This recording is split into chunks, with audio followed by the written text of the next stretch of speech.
Hello, friends. I'm Shweta Sundar, a storyteller, writer, artist, poet, and educator. Today, I will share a short story about a very sensitive topic, which is a societal issue also. My story is titled Web of Deceit. Does your partner repeatedly say things that confuse you? Because of this, do you often start questioning your own perception of reality within your relationship? Do you question your sanity altogether? This means your partner is gaslighting you. Gaslighting is a form of emotional abuse and manipulation. It happens when an abuser or bully makes you question your beliefs and perception of reality. The term itself comes from the 1938 play Gaslight, later released as the 1940 and 1944 movies Gaslight. The story follows a husband who isolates and manipulates his wife with an end goal of institutionalizing her. Gaslighting isn't the same as someone who's lying to you, expressing a different opinion, or saying you're wrong about something. It's more nuanced, which can make it harder to recognize. It is a subtle form of domestic abuse, but very dangerous to the victim.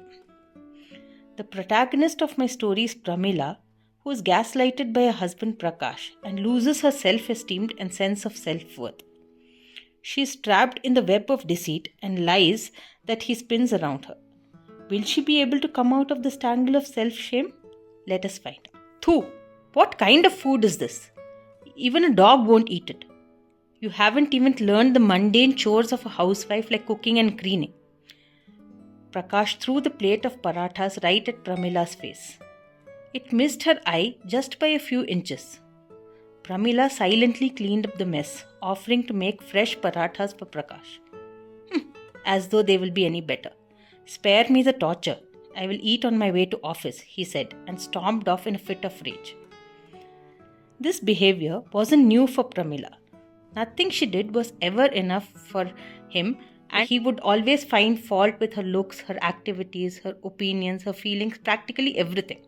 The food wasn't ever well prepared or well presented, the house wasn't clean, she couldn't manage the house, she was socially inept and never looked good enough to be taken out and introduced to people.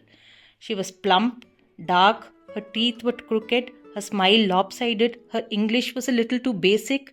The list was endless. Pramila had been a promising student and had got a job as a teacher in her hometown of Indore.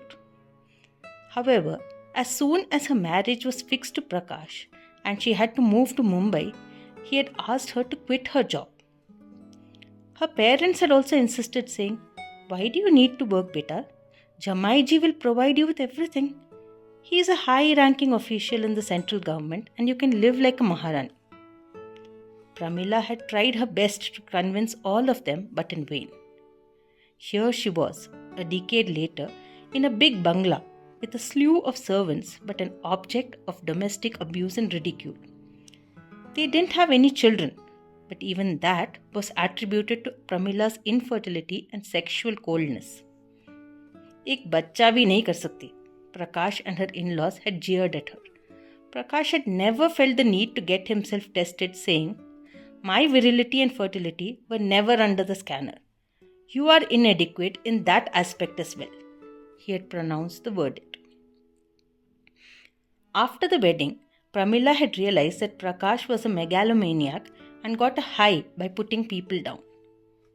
He had confessed to her himself that he said yes to her only to alleviate her status.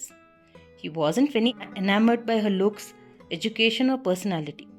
Pramila had been very hurt. But the reality was that Prakash preyed on people who were inferior to him in looks, education, or capabilities. He was very submissive and docile in front of people who outranked him or were superior to him in any way. He had slowly cut himself and her off from Pramila's relatives and gaslighted her at every available opportunity. She was apparently always at fault and treated very badly. She walked around eggshells around Prakash. Now it had become a way of life, and Pramila had started believing in the lie that she wasn't good enough and that she needed Prakash to make her decisions for her and that she had to thank God repeatedly for putting her under the care of Prakash. As these thoughts swam in Pramila's mind, she saw the sun coming out of the clouds and spreading a warm, fuzzy glow in the sky. It was Makar Sankranti, and beautifully painted and decorated kites were soaring up in the sky, trying to compete with each other in terms of beauty and height. Suddenly, she saw a couple of kites tangled and entwined. One of them was a gorgeous multi-hued kite, unmatched in beauty, while the other was a simple red and white diamond-shaped kite. The winds were tossing these birds higher and higher like giant avians. Pramila left her work and got engrossed in this exciting spectacle. Then, all of a sudden, the twine of the kites snapped and the multi-hued kite came twirling to the ground. The plain kite, meanwhile, was dancing in the sky, going higher and higher, higher and higher, as though doing a celebratory dance. Pramila had an epiphany.